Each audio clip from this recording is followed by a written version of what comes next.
السلام علیکم every one. موضوع ہے جب دل زیادہ پریشان ہو تو ہمیں کیا کرنا چاہیے۔ دیکھیں، کبھی کبھی دل اتنا پریشان ہو جاتا ہے کہ نہ کسی سے بات کرنے کو دل چاہتا ہے اور نہ ہی کسی کی بات سننے کو۔ سب کچھ بکھرا بکھرا فیل ہوتا ہے اور دل جیسے بہت ہی بھاری ہو گیا ہو۔ ایسے وقت میں ایک بات یاد رکھنا کہ اللہ تعالیٰ دلوں کا حال جانتا ہے۔ تمہاری وہ پریشانی جو تم نے کسی کو نہیں بتائی، اللہ تعالیٰ اس سے بھی واقف ہے۔ الا بذکر اللہ تطمئن القلوب۔ سن لو، دلوں کا اطمینان صرف اللہ کے ذکر میں ہے۔ جب کوئی نہیں سنتا تب اللہ سنتا ہے، جب کوئی نہیں سمجھتا تب اللہ سمجھتا ہے۔ کبھی تنہائی میں صرف چند لمحوں کے لیے آنکھیں بند کر کے صرف اللہ تعالیٰ کو پکارو۔ بس یہ کہہ دو کہ یا اللہ، میں تھک گئی ہوں مگر تجھ سے امید ابھی باقی ہے۔ سجدے میں گر جاؤ اور وہ کہہ دینا جو تم دنیا سے نہیں کہہ سکی، کیونکہ اللہ تعالیٰ کو لفظوں کی نہیں، دل کی کیفیت کی ضرورت ہوتی ہے۔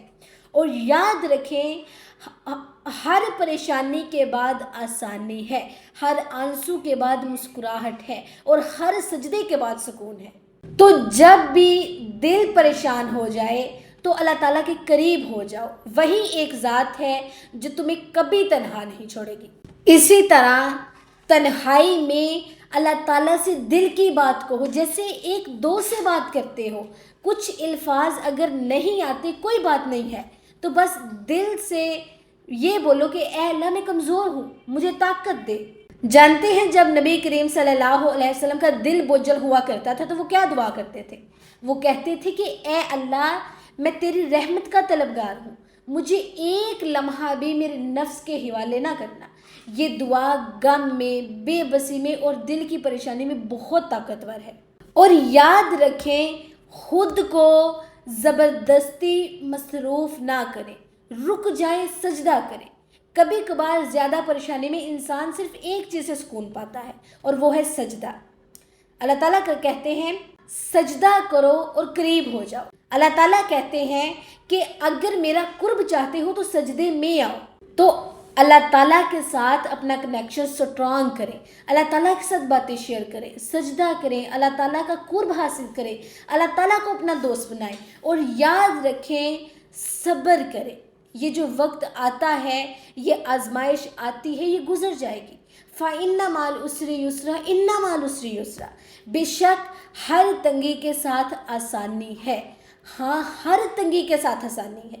اللہ تعالیٰ نے 2 بار کیوں فرمایا؟ تاکہ ہمیں یقین ہو جائے کہ ہر دکھ کے بعد سکھ ضرور آتا ہے۔ دل کے لیے چھوٹی چھوٹی سی 2 دعائیں ہیں، انہیں اپنے دل اور دماغ میں رکھیں اور انہیں لازمی دعا کرتے رہیں۔ نمبر 1 ہے حسبنا اللہ و نعم الوکیل، ہمارے لیے اللہ کافی ہے اور وہ بہترین کارساز ہے۔ سیکنڈ ہے لا الہ الا انت سبحانک انی کنت من الظالمین، یہ یونس علیہ السلام کی دعا ہے۔ جب دل ڈوبا ہوا لگے تو تب یہ دعا کریں، ٹھیک ہے جی۔ تو اب آپ نے یاد رکھنا ہے، آئندہ جب بھی آپ کا دل پریشان ہو، کسی دوست کا سہارا لینے سے بہتر ہے کہ آپ اللہ تعالیٰ سے بات کریں۔ کسی اور کا کندھا مانگنے سے بہتر ہے کہ آپ سجدے میں گریں، اللہ تعالیٰ کے ساتھ باتیں شیئر کریں۔ سم ٹائم میں نے ایسے لوگ بھی دیکھے ہیں کہ جب وہ پریشان ہوتے ہیں، ان کا دل اداس ہوتا ہے تو وہ سیڈ میوزک کی طرف چل پڑتے ہیں، جیسے انہیں بہت ہی بڑا کوئی روگ لگ گیا ہو۔ یعنی انہیں ایسے لوگوں کو سمجھ ہی نہیں آتا، میوزک کے علاوہ وہ کہیں اور جاتے ہی نہیں ہیں۔ یقین کریں، میوزک وغیرہ کو سائڈ، ایک تو آپ کو گناہ مل رہا ہے، سیکنڈ یہ ہے کہ آپ کو اس سے سکون نہیں بلکہ مزید مایوسی ملتی ہے۔